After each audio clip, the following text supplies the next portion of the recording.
வணக்கம். சில சமயம் ரொம்ப பழமையான போதனைகள்ல கூட நம்மளோட இன்றைய வாழ்க்கையையே புரட்டி போடுற அளவுக்கு சக்தி வாய்ந்த உண்மைகள் ஒளிஞ்சிருக்கும் இல்லையா? இன்னைக்கு நாம பார்க்க போறது அப்படிப்பட்டதுதான். லூக்கா நற்செய்தியோட 14ஆம் அதிகாரத்துக்குள்ள போய் அங்க மறைஞ்சிருக்கிற 3 புரட்சிகரமான சிந்தனைகளை தோண்டி எடுக்க போறோம். இது நம்மளோட சமூக விதிகள், தாராள குணம், ஏன் அர்ப்பணிப்ப பத்தின நம்ம பார்வையே மாத்தக்கூடியது. வாங்க, ஒரு சிம்பிளான கேள்வியோட ஆரம்பிக்கலாம். நீங்க ஒரு ரூல் ஃபாலோவரா இல்ல சில நேரங்கள்ல நல்ல விஷயத்துக்காக விதிகளை மீறலான்னு நினைக்கிறவரா? அதாவது கருணைக்கும் சட்டத்துக்கும் நடுவுல ஒரு சண்டை வந்தா என்ன ஆகும்? இந்த கேள்விதான் நம்மளோட முதல் புரட்சிகரமான சிந்தனைக்கான ஸ்டார்டிங் பாயிண்ட். இந்த முழு பகுப்பாய்வுல நாம 4 முக்கியமான விஷயங்களை பார்க்க போறோம். முதல்ல சட்ட திட்டங்களுக்கும் மனித நேயத்துக்கும் உள்ள மோதல். அடுத்து ஒரு விருந்து மூலமா பெருமை, தாழ்மைய பத்தி கத்துக்க போறோம். அதுக்கப்புறம் ஒரு முக்கியமான அழைப்பு ஏன் நிராகரிக்கப்பட்டுச்சுன்னு பார்க்க போறோம். கடைசியா ஒரு உண்மையான அர்ப்பணிப்போட விலை என்னன்னு கண்டுபிடிக்க போறோம். வாங்க ஆரம்பிக்கலாம். நம்மளோட முதல் பகுதி ஒரு நேரடியான மோதலை பத்தினது. ஒரு பக்கம் மதச்சட்டம், இன்னொரு பக்கம் மனுஷனோட இரக்கம். இது ரெண்டுல எதுக்கு அதிக முக்கியத்துவம் கொடுக்கணும்? எது சரி? இங்க பாருங்க, ஒரு பக்கம் ஓய்வு நாள் சட்டத்தை மீறவே கூடாதுன்னு ஒரு கடுமையான விதி இருக்கு. இன்னொரு பக்கம் உடனடியா உதவி தேவைப்படுற ஒரு மனுஷன் நிக்கிறான். இந்த மாதிரி ஒரு சூழல்ல தான் இயேசு ஒரு கேள்வியை முன்வைக்கிறாரு. இது வெறும் சட்டத்தை பத்தின கேள்வி இல்ல, நம்மளோட முன்னுரிமைகள் எதை பொறுத்து இருக்குங்கிறத பத்தின கேள்வி. இயேசுவோட இந்த கேள்வி எவ்வளவு ஆழமானதுன்னு பாருங்களேன். ரொம்ப சிம்பிளா கேக்குறார். உங்க வீட்ல ஒரு விலங்கு கிணத்துல விழுந்தா கூட சட்டத்தை பாப்பீங்களா இல்ல உடனே காப்பாத்துவீங்களான்னு கேக்குறார். அப்படி இருக்கும்போது ஒரு மனுஷனோட தேவைக்கு மட்டும் சட்ட திட்டங்களை பத்தி பேசுறது சரியா? இதன் மூலமா அங்கிருந்த தலைவர்களோட இரக்கமே இல்லாத இறுக்கமான மனநிலையை வெளிச்சம் போட்டு காட்டுறார். ஆக முதல் புரட்சிகரமான கருத்து இதுதான். கடவுளோட பார்வையில சட்டங்களை விட கருணைதான் முக்கியம். மனுஷங்களுக்கு நல்லது செய்யறத எந்த விதியும் தடுக்கக்கூடாது, தடுக்கவும் முடியாது. சரி, இப்ப பொது விதிகள்லிருந்து கொஞ்சம் விலகி நம்மளோட தனிப்பட்ட சமூக பழக்க வழக்கங்களை பத்தி பார்க்கலாம். இந்த 2வது பகுதியில ஒரு சாதாரண டின்னர் பார்ட்டி எப்படி பெருமைக்கும் தாழ்மைக்கும் உள்ள வித்தியாசத்தை பத்தின ஒரு ஆழமான பாடமா மாறுதுன்னு ஆராய போறோம். இந்த உவமை பெருமையோட விளைவை ரொம்ப தெளிவா காட்டுது. அதாவது தனக்குத்தானே ஒரு பெரிய இடத்த கொடுத்துக்கிறவங்க கடைசியில எல்லாருக்கும் முன்னாடி அவமானப்பட வேண்டிய இருக்கும். இங்க சொல்லப்படுற பாடம் என்னன்னா, சுய விளம்பரம் எப்பவுமே ஆபத்தானதுதான். இந்த உவமையிலேருந்து வர்ற உலகளாவிய உண்மை இதுதான். யார் தன்னைத்தானே உயர்த்திக்கிறாங்களோ அவங்க தாழ்த்தப்படுவாங்க, யார் தன்னை தாழ்த்திக்கிறாங்களோ அவங்க உயர்த்தப்படுவாங்க. கடவுள் நம்மளோட தற்பெருமையை இல்ல, தாழ்மையத்தான் மதிக்கிறாள். இப்போ விருந்தோம்பல பத்தின இந்த புரட்சிகரமான போதனையை கொஞ்சம் கவனிங்க. நம்மளோட கெஸ்ட் லிஸ்ட் எப்படி இருக்கணும்? உங்களுக்கு திரும்ப விருந்து வைக்கக்கூடிய உங்க நண்பர்களையோ உறவினர்களையோ கூப்பிடாதீங்கன்னு சொல்றார் இயேசு. அதுக்கு பதிலா உங்களுக்கு திருப்பி செய்யவே முடியாத ஏழைகளையும் தேவையில இருக்கிறவங்களையும் கூப்பிடுங்க என்கிறார். இது அன்னைய சமூக வழக்கத்துக்கு மட்டும் இல்ல, இன்னைக்கும் முற்றிலும் தலைகீழான ஒரு யோசனை. சரி, ஏன் இப்படி செய்யணும்? ஏன்னா உண்மையான கருணைங்கிறது நாம உதவி செய்யற மனுஷங்க கிட்ட இருந்து எதையும் திரும்ப எதிர்பார்க்கிறது இல்ல. நாம செய்யற நல்லதுக்கு பலன் இந்த உலகத்துல கிடைக்காது, ஆனா கடவுள்கிட்ட இருந்து நிச்சயமா கிடைக்குங்கிற நம்பிக்கையோட செய்யறதுதான் உண்மையான பெருந்தன்மை. இப்ப நாம 3வது பகுதிக்கு வந்திருக்கோம். ஒரு சூப்பரான வாய்ப்பு வரும்போது மக்கள் ஏன் வேணான்னு சொல்றாங்க. ஒரு பெரிய விருந்த பத்தின இந்த உவமை அதுக்கான காரணங்களை நமக்கு நல்ல விளக்குது. முதல்ல இந்த ஊமையோட அர்த்தத்தை புரிஞ்சுக்கலாம். இந்த மாபெரும் விருந்துங்கிறது வேறொன்னும் இல்ல, கடவுள் நமக்கு கொடுக்கற ஒரு வாழ்நாள் வாய்ப்பு. இந்த அழைப்புல எந்த பாகுபாடும் இல்ல, இது எல்லாருக்குமானது. ஆனா அழைக்கப்பட்டவங்க என்னென்ன காரணங்கள் சொன்னாங்கன்னு பாருங்க. ஒருத்தர் நிலம் வாங்கியிருக்கேன்னு சொன்னாரு, இன்னொருத்தர் புதுசா மாடு வாங்கியிருக்கேன்னு சொன்னாரு, 3வது ஆள் எனக்கு கல்யாணம் ஆயிடுச்சுன்னு சொன்னாரு. இதுலேருந்து என்ன தெரியுது? சில நேரங்கள்ல நம்ம வாழ்க்கையில இருக்கிற நல்ல விஷயங்களே மிக சிறந்த விஷயங்களுக்கு தடையா மாறிடும். அவங்களோட முன்னுரிமைகள் தப்பான இடத்துல இருந்துச்சு. அவங்க வரலையா? அதோட விளைவு என்ன? அந்த வாய்ப்பு இப்போ வேற ஒரு திசைக்கு போகுது. சமூகத்தால புறக்கணிக்கப்பட்ட ஏழைகளுக்கும் தேவையில் இருக்கிறவங்களுக்கும் அந்த அழைப்பு கொடுக்கப்படுது. யாருக்கெல்லாம் அந்த வாய்ப்பு கிடைக்க தகுதியே இல்லைன்னு நினைக்கிறாங்களோ அவங்களுக்கு அது தேடி போகுது. இதுல ஒரு கடுமையான எச்சரிக்கையும் இருக்கு. கடவுளோட அழைப்ப புறக்கணிக்கிறதுங்கிறது சும்மா ஒரு வாய்ப்பை இழக்கிறது மட்டும் இல்ல, அதுக்கு கடுமையான விளைவுகளும் இருக்குன்னு இந்த உவமை ரொம்ப தெளிவா சொல்லுது. சரி, இப்ப நாம கடைசி மற்றும் ரொம்பவே சவாலான ஒரு பகுதிக்கு வந்திருக்கோம். உண்மையான அர்ப்பணிப்புக்கு நாம கொடுக்க வேண்டிய உண்மையான விலை என்ன, அதைத்தான் இப்ப பார்க்க போறோம். இந்த அதிகாரத்துல இருக்கிற ரொம்பவே கடினமான ஒரு வார்த்தைய முதல்ல தெளிவுபடுத்திடலாம். வெறுப்புதுன்னு சொன்ன உடனே உணர்ச்சி பூர்வமான வெறுப்புன்னு நினைச்சுக்க வேண்டாம். இது முன்னுரிமையை பத்தினது. உங்க வாழ்க்கையில முதலிடம் யாருக்கு? கடவுளுக்கா இல்ல மத்தவங்களுக்கா? அதுதான் இங்க கேள்வி. அர்ப்பணிப்போட இரண்டாவது தேவை இதுதான். சிலுவைய சுமப்பதுனா என்ன? அது தியாகத்துக்கும் கீழ்ப்படுதலுக்கும் ஒரு அடையாளம். அதாவது நம்மளோட நம்பிக்கைகளுக்காக எந்த விலையையும் கொடுக்க தயாரா இருக்கிறது. இந்த பகுதியோட முக்கியமான செய்தி இதுதான். நம்பிக்கைங்கிறது ஒரு திடீர் உணர்ச்சியில எடுக்கிற முடிவு கிடையாது. அது நல்லா யோசிச்சு அதோட விலை என்னன்னு தெரிஞ்சுக்கிட்டு எடுக்க வேண்டிய ஒரு ஆழமான அர்ப்பணிப்பு. இந்த 2 உவமைகளும் ஒரே முக்கியமான பாடத்தை தான் சொல்லுது.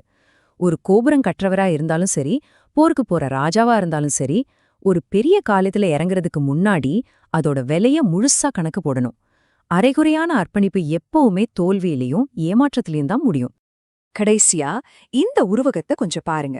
உப்பு எப்படி சாப்பாட்டுக்கு சுவைய கொடுத்து அதை கெட்டுப் போகாம பாதுகாக்குதோ, அதே மாதிரி ஒரு விசுவாசி இந்த உலகத்துல ஒரு நல்ல தாக்கத்தை ஏற்படுத்தணும். அந்த தாக்கத்தை ஏற்படுத்த தவறினா அவங்க சுவை இழந்த உப்பு போல பயனற்றவங்களா மாறிடுவாங்க. இந்த சக்தி வாய்ந்த கேள்வியோட இந்த பகுப்பாய்வை முடிப்போம். இது நம்ம பார்த்த எல்லா போதனைகளையும் ஒன்னா சேர்த்து நம்மளோட சொந்த அர்ப்பணிப்பு, நம்மளோட தாக்கம் இதெல்லாம் பத்தி யோசிக்க வைக்குது. உங்க உப்பு இன்னும் சாரமா இருக்கா? யோசிச்சு பாருங்க.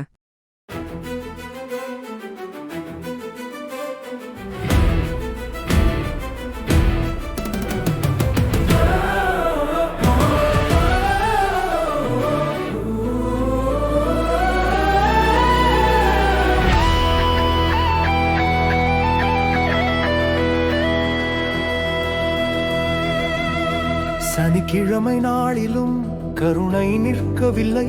பலி பார்த்த இயேசு கையை எழுந்து வந்தார.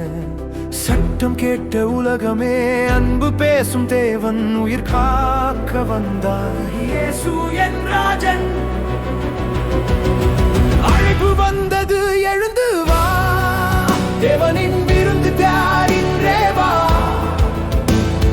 தாழ்மையோடு நடைபோடு வா, உயிர் தரும் பாதை இதுதான் வா.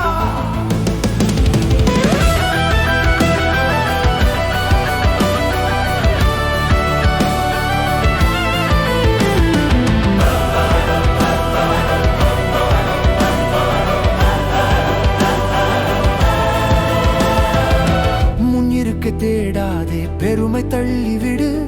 தாழ்ந்திடு, தேவன் முன் அவர் உயர்த்துவார். நீயும் பணக்காரர் மட்டுமல்ல, ஏழையாவருக்கும் விருந்துக்கு அழைப்பு.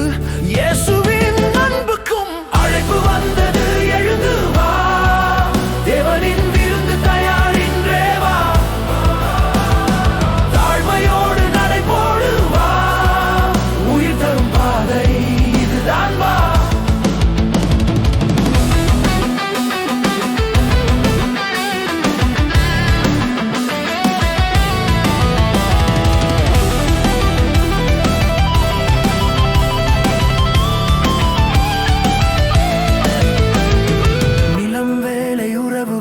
தடையாகாதே, முதலிடம் இயேசுவுக்கு இதயம் திறந்திடு. நீயே சிலுவை சுமந்து செல்ல துணிவோடு வா, விலை எண்ணி பின் செல், உண்மை சீஷனாக. உப்பு போல வாழ வேண்டும், சுவை இழக்காதே, ஒளியாக உலகத்தில் நீ மாறி நடக்கவே.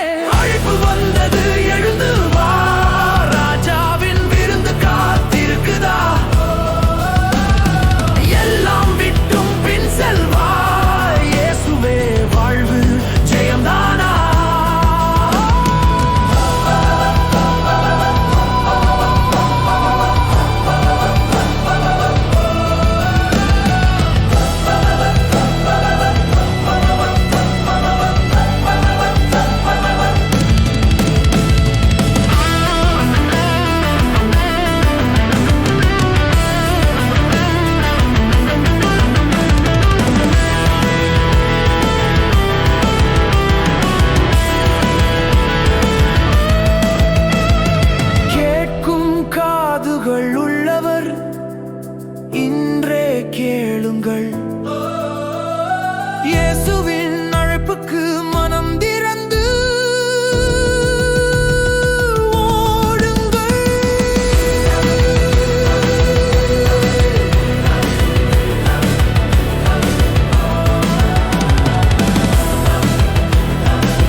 லூக்கா 14 கேள்வி பதில்கள் விளக்கத்துடன்.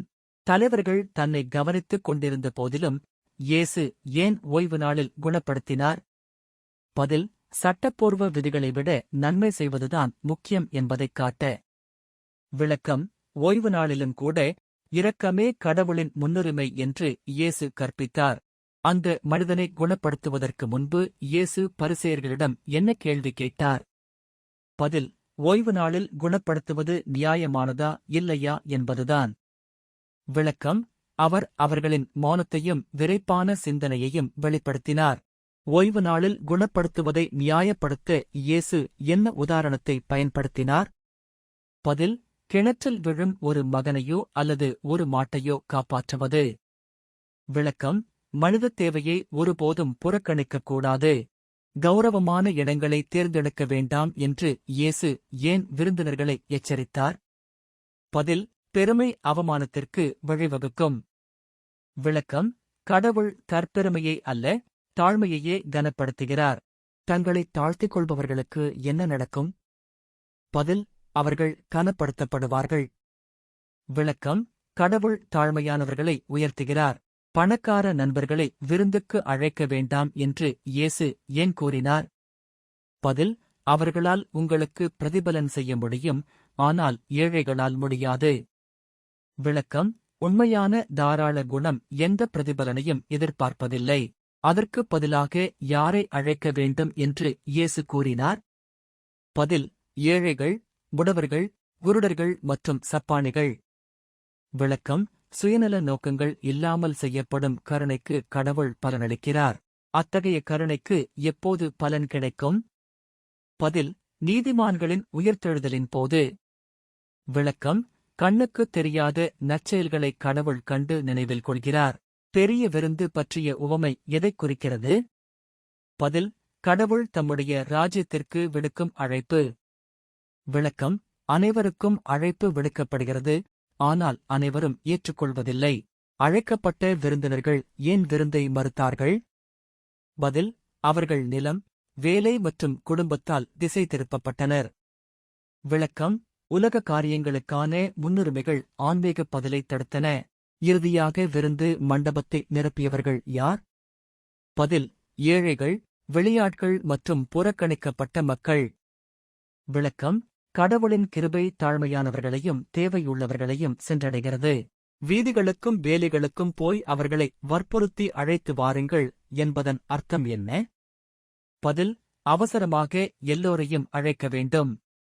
விளக்கம்: தம்முடைய வீடு நிரம்பியிருக்க வேண்டும் என்று கடவுள் விரும்புகிறார். அழைக்கப்பட்ட முதல் விருந்தினர்கள் ஏன் விருந்தை ருசிக்க மாட்டார்கள்?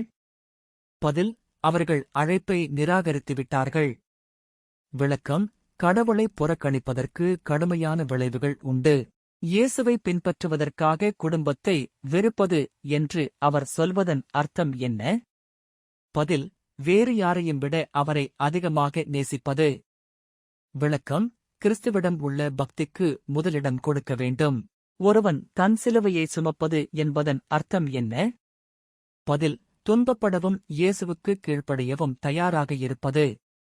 விளக்கம்: உண்மையான சீஷத்துவத்திற்கு தியாகம் தேவை. இயேசு ஏன் செலவை கணக்கிடுவது பற்றி பேசுகிறார்? பதில்: அவரை பின்பற்றுவது ஒரு தீவிரமான அர்ப்பணிப்பு. விளக்கம்: விசுவாசம் சிந்தனையுடன் இருக்க வேண்டும், உணர்ச்சிவசப்பட்டதாக இருக்கக்கூடாது. கோபுரம் கட்டுபவர் மற்றும் ராஜா ஆகிய உதாரணங்களிலிருந்து என்ன பாடம் கிடைக்கிறது? பதில்: அர்ப்பணிப்பதற்கு முன் கவனமாக திட்டமிடுங்கள். விளக்கம்: சீஷத்துவத்திற்கு சகிப்புத்தன்மை தேவை. உப்பு தன் உவர்ப்பை இழப்பது என்பதன் அர்த்தம் என்ன? பதில்: ஒரு சீஷன் தனது ஆன்மீக தாக்கத்தை இழப்பது. விளக்கம்: விசுவாசம் சுறுசுறுப்பாகவும் நேர்மையாகவும் இருக்க வேண்டும். லூக்கா 14 சுருக்கம். லூக்கா 14 நமக்கு தாழ்மை, கருணை மற்றும் உண்மையான சீஷத்துவத்தை கற்பிக்கிறது. விதிகளையும் விட மக்களுக்கு உதவுவது முக்கியம் என்றும், பெருமை அவமானத்திற்கு கொண்டு செல்லும் என்றும், தாழ்மையும் அன்பும் உள்ளவர்களை கடவுள் மதிக்கிறார் என்றும் இயேசு காட்டுகிறார்.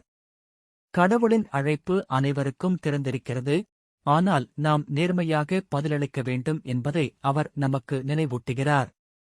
இயேசுவை பின்பற்றுவது எளிதல்ல, அதற்கு அர்ப்பணிப்பு, தியாகம் மற்றும் அவருக்கு முதலிடம் கொடுப்பது தேவை.